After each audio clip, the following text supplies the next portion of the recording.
The Cabinet of Dr. Caligari, a German film that's widely considered the first real horror movie.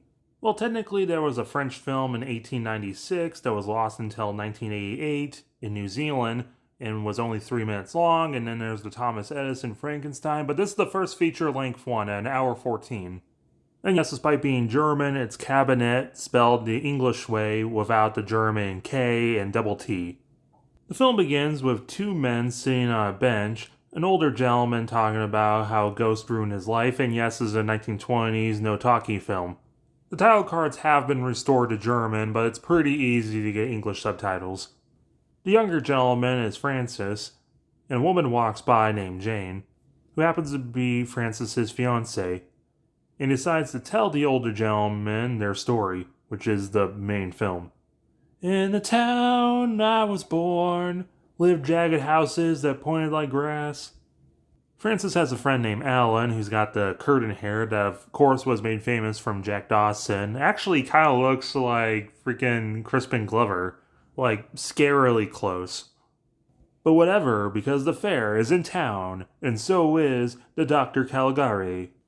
I should also mention at this point that this film's inspired by German Expressionism, an art movement that was popular at the time, known for its drastic shadows and contrast.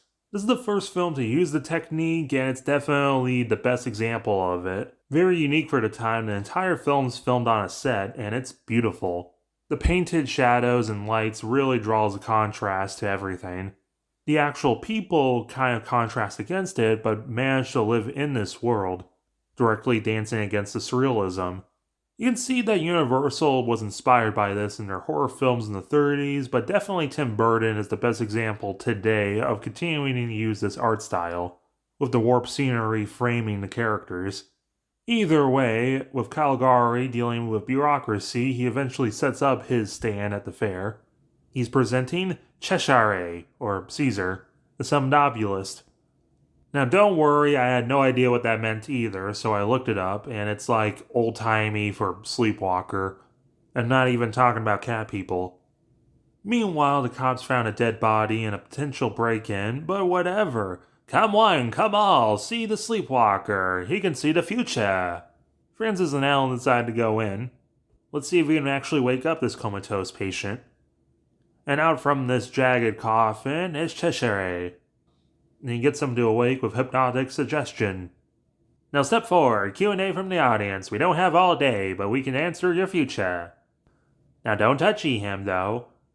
Alan gets really excited about this and asks when will you die. And Cheshire says his only line in the film and says he'll be dead by dawn. Well, that's not nice.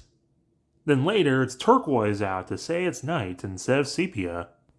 Oh, I guess that body from earlier is important. Well, that's not nice to think about. The guys meet up with Jane, which puts them at ease, and kind of weirdly, they're both into her, but don't seem to really be against each other with Jane, which is honestly pretty realistic and something you never see in anything. You know damn well if this was any other film, there would be a whole love triangle and it would just eat up the whole film. Jane's played by Lil Dagover, who was the biggest actress in Germany from 1916 to 1979. She remained politically neutral during the age of the Mustache Man, though she was his favorite actress and did perform for troops, notably in the Channel Islands. Though after the war, she did star in anti-Nazi films, so it was just business to her. While Francis's actor Friedrich Feher is not as interesting, though a year after this, he would have directed The House Without Windows, with the same art direction, but the film became lost, which is a shame. A quick glimpse at Caligari in his tiny block of cheese house. And Cheshire was right, because Alan has a break-in and gets attacked, technically making this the first slasher film. For some reason, for just a blink, we see Alan's hands. But this blink and you'll miss it shot likely inspired the political artist John Hartfield, who made the famous The Hand That Has Five Fingers in 1928 to oppose the Nazis. In 1998, the poster was reused by System of a Down for their debut album, System of a Down. Alan's played by Hans Heinrich von Twardowski. He was a pretty big name in the silent era of Germany. notably playing the younger brother Otto in Ludwig II, King of Bavaria. Hans was openly gay and fled to America. He continued acting, and despite fleeing them, he got kind of typecasted in playing Nazis, like in Casablanca. He also had a bit of a turbulent relationship with actor Martin Koslick, as was revealed by actress Marlene Dietrich. He also fled Germany and went on to play Joseph Goebbels 5 separate times. He also played Rakheb in The Mummy's Curse, because everything is connected. So yeah, Alan's dead, that sucks. It must have been a sleepwalker. The cops in their funny chairs are on it. But suddenly, another person is attempting murder, so the cops get to him. As Caligari is feeding his sleepwalker, it's sepia daytime where he is, but turquoise nighttime where the criminal is. Though it seems to be happening around the same time because the cops go to investigate him and his Mickey Mouse gloves. They go in and look over Cheshire, but news! The criminal has been captured. The other guy pleads that it wasn't him, man, this is unrelated. As Jane is going to the fair to look for her dad, finding Caligari instead, she gets a little peek at Cheshire, but his sleepwalking awakening scares the piss out of her, and I guess this makes her marked for death. Then after Alan's funeral, despite building a whole set for this is only a transition, we see Francis stalking around like a possum, finding Caligari sleeping upright with Cheshire, but Cheshire is also hugging a wall somewhere else, going looking for Jane. Finding her in her crazy windows, slowly walking in, but the huntsman can't kill Snow White. She wakes up and screams, so he gets handsy and decides to carry her off. This alerts the family that sees that Cheshire just invented the trope of the monster carrying away the girl, which is in, like, everything. But the angry mob assembles. Cheshire drops Jane, and as he's dancing in the trees, he seemingly breaks the spell and collapses and dies. Cheshire was played by Conrad Veidt, who remarried a Hungarian Jewish woman and fled to the UK. Probably the most famous German actor, especially for the time. He played Ivan the Terrible and Rasputin, but his most famous role outside of Caligari is he played the Man Who Laughed, aka the guy who literally inspired the Joker. And he went on to be in the 1940s The Thief of Baghdad, where he played Jafar, who directly inspired the Disney version. He was also in Casablanca as the main villain. He was also bisexual. Francis finds Jane disturbed on a stage. They assemble the police, who seem to be ranked by how big their mustaches are. They corner Caligari, but wait a minute, this isn't a second Cheshire. This is an inflatable doll. Caligari makes a run for it. Francis pursues behind him and tries really hard not to fall through the set. They chase each other until Caligari makes it to an asylum. Heading in, Francis demands to have answers, and it turns out Caligari is the director of the asylum.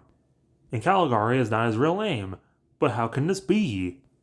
So when the director is gone, Francis and the doctors go through the director's stuff until eventually they find a book, and it just so happens the book is the Cabinet of Dr. Caligari. And it turns out Caligari is a character that supposedly did this in northern Italy, and the director was inspired by it. So much to the point he was ecstatic when he found a sleepwalker. So we get a flashback, yes, this is a flashback within a flashback in a 1920s film, of the director finding Cheshire, or at least the person where he'll eventually name him Cheshire, based on the book, and he eventually uses him to take out his enemies with hypnotic suggestion. Backing up, and the police find Cheshire's body, just as Caligari is about to get back to office. They roll in Cheshire's body, and Caligari starts swinging, which eventually gets him put in a straitjacket and put in his own asylum. Thus ends the story.